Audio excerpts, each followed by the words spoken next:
Man, I tell you what, I thought it was a really good scrimmage. First one, we call them preseason game number 1 as we go through this process. And we'll have preseason game number 2 a week from today. And then we'll have our mock game, which is preseason game number 3. A lot of guys got a lot of good reps. Thought it was competitive back and forth. Came down to the final snap, 4th and goal on the 1 to be able to decide the winner for that portion of it. So both sides made plays. I thought all 3 quarterbacks did some really good things and really protected the ball pretty well. And we try and do a lot of things to make that difficult on them for that. And came out of it pretty clean injury-wise, which is always a huge plus. And got a lot of good live goes in, got a lot of good situations. Got some overtime work. Got some heavy red zone work, got to move the football, got our special teams worked on, a lot of situations there. So very, very positive. Lot to work on. Obviously, haven't watched the film yet. We'll know that, what that looks like when I get a chance to grade it here in a little bit. But thought it was a very, very good day for the Hoosiers. Questions? Matt and Dustin. Matt, grab the mic. Matt, grab the mic. Oh. Just pass it on.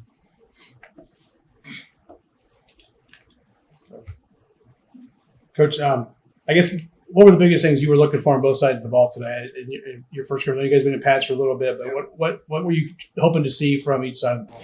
Well, to start on offense, so just wanted to be able to, move the football efficiently, get the ball in the end zone. We've been emphasizing on trying to create some more explosive plays, which obviously is a tough dynamic because we're trying to not allow those to happen on defense, so that's that natural tension you have there. But just trying to be able to create those, not have to drive 10, 11, 12 drives to get down the field. So that was the emphasis, and we had several of those today, which is good. I would say just continue to master the offense, playing with confidence, not having to, coaches, the whole objective was coaches off the field, obviously in the scrimmage, but don't even yell because you could try and give them, no, don't say anything to them. Make them make the checks and adjustments. That way we know exactly where we're at. Because it's really probably the biggest goal is evaluation. Where we're at schematically with our installs and where we're at depth chart wise and where the guys stack up against each other at each position. Because we're going to go through and grade this just like we would a normal game this afternoon. Bring the guys back tonight, watch it, and get all those things cleaned up. So, and then the final thing to me objectively would just be able to start playing well as a team. We all talk about offense, defense, special teams, and the best team wins on game day, and have a chance to really see those special teams units transitioning in and out, the substitution patterns you have with that, which sometimes can be challenging. We got offense on one side, defense on the other in a scrimmage situation, but at the same time, working through those, even the pre-scrimmage portion of it, where we do just our substitution, we call pop-up meetings for that, just showing them how it's going to look on game day. So we're trying to simulate game day, and I thought it was a good first step for that. Justin and Zach. I had to press the button. Just hold it. Just hold it, yeah. Just to dig a little bit further into quarterbacks, basically, you said you saw good things from each of them. What did you like about each of them? Was there anything that you had issues with? No, I mean, I think the bottom line is that, like I said, I wanted to get the ball, thrown down the field and be able to create those explosive plays and those chunk plays as person. Doesn't have to always be bombs. We're talking about even just the deep 10 to 15 yard over type concepts. Just try to get the ball at the second level and get them stressed. I thought all 3 of the guys were effective at that. The part about reading the defenses, we'll know that more. I got to watch the film to see all that to know for sure. But it appeared that there was good command of the offense. We did have some holding penalties, and we talked that through out there on the field from a technical perspective. I got to make sure we eliminate those. We had a couple, illegal procedures that we got to eliminate. Had one bad snap over the head down the red zone, which is costly. Can't have those. And really haven't had those with our first group. So that was like the first one I think the entire spring we've had with the one. So hasn't been an issue. So we just got to make sure it's not an issue. But I think just for me, that, as I've said in the beginning, it's command of the offense, number 1. Protecting the football, number 2, which I thought we did a good job of that today. And then number 3, it's winning the team over. Who believes that when we got the ball with time on the clock, if that guy's in the huddle, our team believes we're going to go find a way to win. And that's what the next and final step is to figure out who the guy needs to be. Zach and Tyler. It's health-wise, anybody notable that's kind of struggling with anything right now? And are there maybe some guys that are injured versus maybe some guys where they've got a little something that you figure you don't need to push it because they're we got several on defense that we kind of felt that way about. The Taiwans, Taiwan and Jay Will and Cam and Monster, those guys. We're just kind of we've seen them play a lot of football. I would say, getting DJ back, he's progressing really, really well. Kept him controlled today and did a lot of conditioning with that, and just trying to make sure those guys are physically ready and get enough pops in them, enough physicality and tackling on defense and getting hit on offense to be able to be good for game day.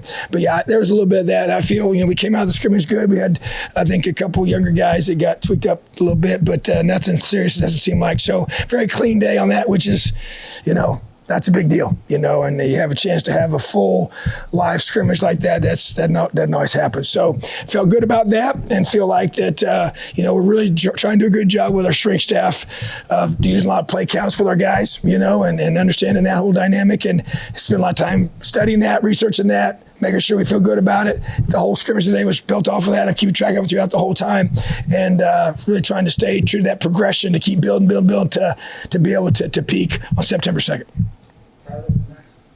Coach, I wanted to ask about Amari Simmons. I know that he originally committed to IU out of high school, and then now coming in the portal. But what do you just remember about the first time recruiting him out of high school, and now when he came back in the portal, re-recruiting him again back here? What just kind of stood out through those processes? Well, we loved him in the beginning. We're excited to get him. Disappointed we lost him. Glad to have him back.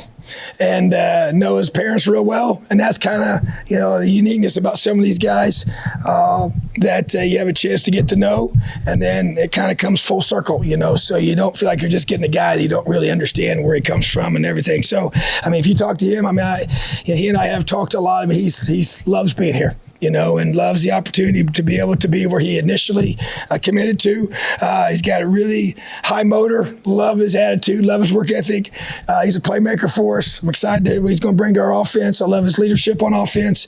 And I just love his consistency. That guy is just a machine every day, just practices hard, plays hard, does the right things, comes from, just really good family, been raised right. I think he's matured a lot. I think he'd be the first one to tell you that over time, and this has been, a good opportunity for him to be able to be a part of. So he's been making plays in practice and made some more plays out there today, and I'm expecting big things from Emory. Max and Jim. Coach, kind of staying on the theme of wide receivers, anything you've seen now that you're going into more live stuff from Donahue McCulley, kind of making that switch, and then also anything from Omar Cooper Jr. as well as Jaquez Smith from last year? Yeah, I would say, first of all, in order there, Donovan can be special. So I think I would think it's pretty consensus by everybody that's watched him practice, and especially I'd say these last three, which is kind of expected. The more he plays it, the more comfortable he gets. Made more plays out there today. He's a big presence, and not just as a receiver catching the ball, but once he catches it as a runner. And that's what I really think is one of his strongest points, is just his size and his toughness. Saw that last year when he ran the ball, and he's a competitor. And that ball, so I really am excited for him and for us with his move there. And then Omar just keeps getting better. He was actually one. I don't think the last time I talked to, when I walked out, I had meant to mention Coop, because he just every day just gets more and more comfortable. Has such natural ball skills, has such natural body control, and just as he learns the system, it's all new. He didn't come here in January, so he's new in the summer. So it's kind of information overload right now, and we just got to, freshman, big eyes and head swimming a little bit, but the natural talent's there, and it's pretty. He's going to be a special one too. So to have those two guys that are both young and talented in that room have really added to it. And Jaquez is kind of battling a minor injury right now, so he's missed a few practices, but he'll get back out there. But the room is really looks a lot different. Several new faces. Cam Camper is going to be special, and I tell you, Anderson Kobe is the one that really has continued to just show up, make plays. So it's a group that continues to elevate, and got the guys from last year that are competing as well and doing a great job. And there's quite a few guys. We got to, we're going to take a bunch of them. We're going to need all of them, and everybody's got to step up and do their part. And one thing I will say, Coach Emory's done a phenomenal job of getting those guys of the right mindset to be on special teams, and he brings that to us from the NFL. Which, if you don't play on special teams as a receiver, you're probably not going to make it unless you're just the guy, and so Nick Westbrook's a great testament to that. And I had a guy tell me he's going to play for a long, long time if he just stays healthy, because he's smart, tough, dependable, plays on special teams, and he's just that kind of guy. So that's what Coach Henry's brought to us, and those guys have bought into that, and I think it's huge for our whole team. Jim and Mike. Tom, last year the offensive line was probably arguably the weakest link for the offense, especially. But it's also one of your most veteran units coming back for a team that has had so much change. They're probably the least changed. Is that a good thing? What have you seen from that unit that is giving you more optimism for the offense this year? Yeah, I've seen improvement for him for sure. To me, as you mentioned, those guys, especially the three between Kadick and Matt Bedford and Luke Hager, those three guys play a lot of football for us, and I think they're physically stronger, a little more lean, like how they look, like how they're moving, like their confidence. Khalil Benson's continued to improve. Tim Weaver's getting better. We've got Zach at center now that's got to continue to get better, and he has. Worked extremely hard, changed his body this offseason. I think it's kind of a chance to see that. But they got to step up. I've said it many times, and I've been on them. Whole staff's been on them, and that's okay. That's part of it. They got to lead the way, and that's part of having a great offense is having a group up front that is able to be counted upon to protect and run the football, and because you got to be able to do both. So yeah, they'll never cease to be the critical piece. We all know how important the quarterback is. I understand that as well, but it all starts up front. So to me, it's a matter of just staying on them, looking forward to grading the film and seeing where we're at, what progress we need to continue to make, because it's a daily emphasis to make sure our O-line is playing great. Mike and John.